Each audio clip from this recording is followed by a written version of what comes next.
ஒன்றிய கவுன்சிலராக கடந்த உள்ளாட்சி மன்ற தேர்தலில் என்னுடைய மனைவி மலர்வி அண்ணாதுரை அவர்கள் 7வது வார்டு ஒன்றிய கவுன்சிலராக தேர்வு செய்யப்பட்டார். திமுக சார்பில் உதயசூரி சின்னத்தில் வெற்றி பெற்று ஒன்றிய குழு துணைத் தலைவராக என்னுடைய மனைவியை பொறுப்பு வைத்தார்.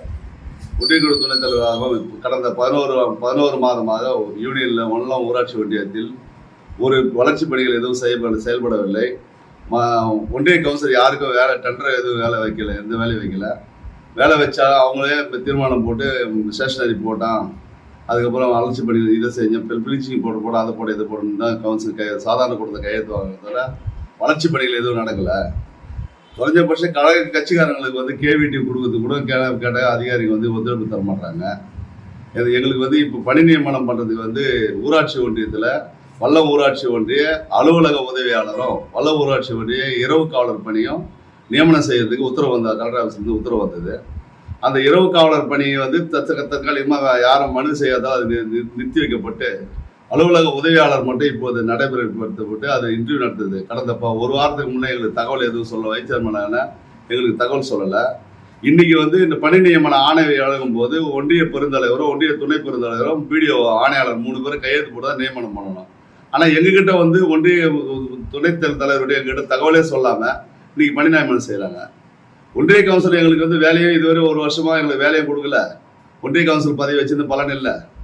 ஒன்றிய துணைத் தலைவர் பதவி நியமனமாக இருந்து நாங்கள் நியமனம் கையெழுத்து போட்டு எங்களை கூட்டு இன்டர்வியூ நடத்தாமல் பணி நியமனம் பண்ணுறாங்க. அந்த பதவி எங்களை கூட்டு மரியாதை செய்யறதால எங்களை அதிகார துஷ்பிரயோகம் பண்ணி சேர்மன் பண்ணுறதால இது எங்களுக்கு இந்த பதவி தேவையில்லை சொல்லிட்டு ராஜினாமா பண்ணுறோம்.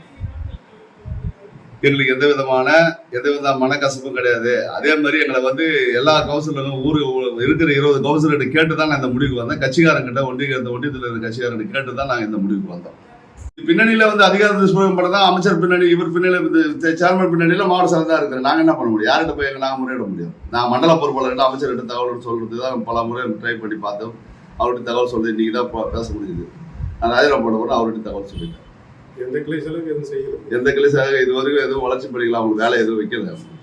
இப்போ இந்த பணியெல்லாம் இந்த வல்ல ஒன்றியத்தில் செய்கிற பணியெல்லாம் யார் தான் செய்கிறாங்க சார்? சார் அவங்க பணம் வச்சுக்கிறோம், எல்லாத்தையும் பார்க்குறோம், பாட்டாளி கட்சிக்கிறோம், அவன் காசு வச்சுக்கிறவன் செய்கிறான்.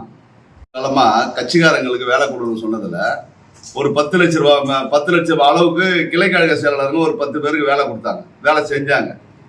வேலையை செஞ்சு முடிச்சுட்டு அவன் 5 லட்சம் 6 லட்சம் ரூபாய் முதலீடு செஞ்சுட்டு வேலை செஞ்சாங்களே தவிர அவங்களுக்கு பில்லு கொடுக்கல. 1 வருஷ காலம் பில்லு கொடுக்காதே. எம்பி எலெக்ஷன் வரைக்கும் பில்லு கொடுக்காது. 1 வருஷம் வச்சுருக்காங்களா? வட்டி என்ன ஆச்சு? அவங்களாம் வெட்டி வந்து கேட்டாங்க. இப்போ வீடியோ கிட்ட இப்போ கேட்ட பில்லு கேட்டாங்க. பில்லு இல்லைங்க, அந்த இன்ஜினியர் மாற்றி போயிட்டாருங்க, உங்களுக்கு பில்லு கொடுக்க முடியாதுன்னு சொல்லி அலக்கழிக்கிறாங்க. இதை நான் பல தடவை மாவட்ட செயலர்கிட்ட முறையிட்டு இருக்கிறேன், சேர்மன் கிட்ட முறையிட்டு இருக்கிறேன். வீடியோ கிட்ட கேட்டது எல்லாம் நாங்கள் கொடுக்க முடியாதுங்க. வீடியோ திருநெல்வேலி போயிட்டாரு, மரக்காணம் போயிட்டாரு, அங்கே போயிட்டாரு, இங்கே போயிட்டாருன்னா ஒரு கட்சிக்காரன் போய் 10 லட்சம் ரூபா முதலீடு வச்சுட்டு எவ்வளோ நேரம் உட்காந்துட முடியும்? சாதாரண கட்சிக்காரன், சாதாரண ஏழை இருக்கிறவன் அவன் எப்படி பண்ண முடியும்? அவனால வாழ முடியல. அதனால தொடர்ந்து நாங்கள் போராட்டம் பண்ணிட்டு தான் இருக்கிறோம். இது கேட்கறதுக்கு இங்க இருக்கிறவங்க யாருங்க சேர்மன்? இது முழுக்க சேர்மன் தான் காரணம். கட்சிக்காரனுக்கு வேலையை வைக்க முடியல. வேலை வச்சாலும் அவங்களுக்கு பில்லு கொடுக்கணும்னு சொல்றாங்க.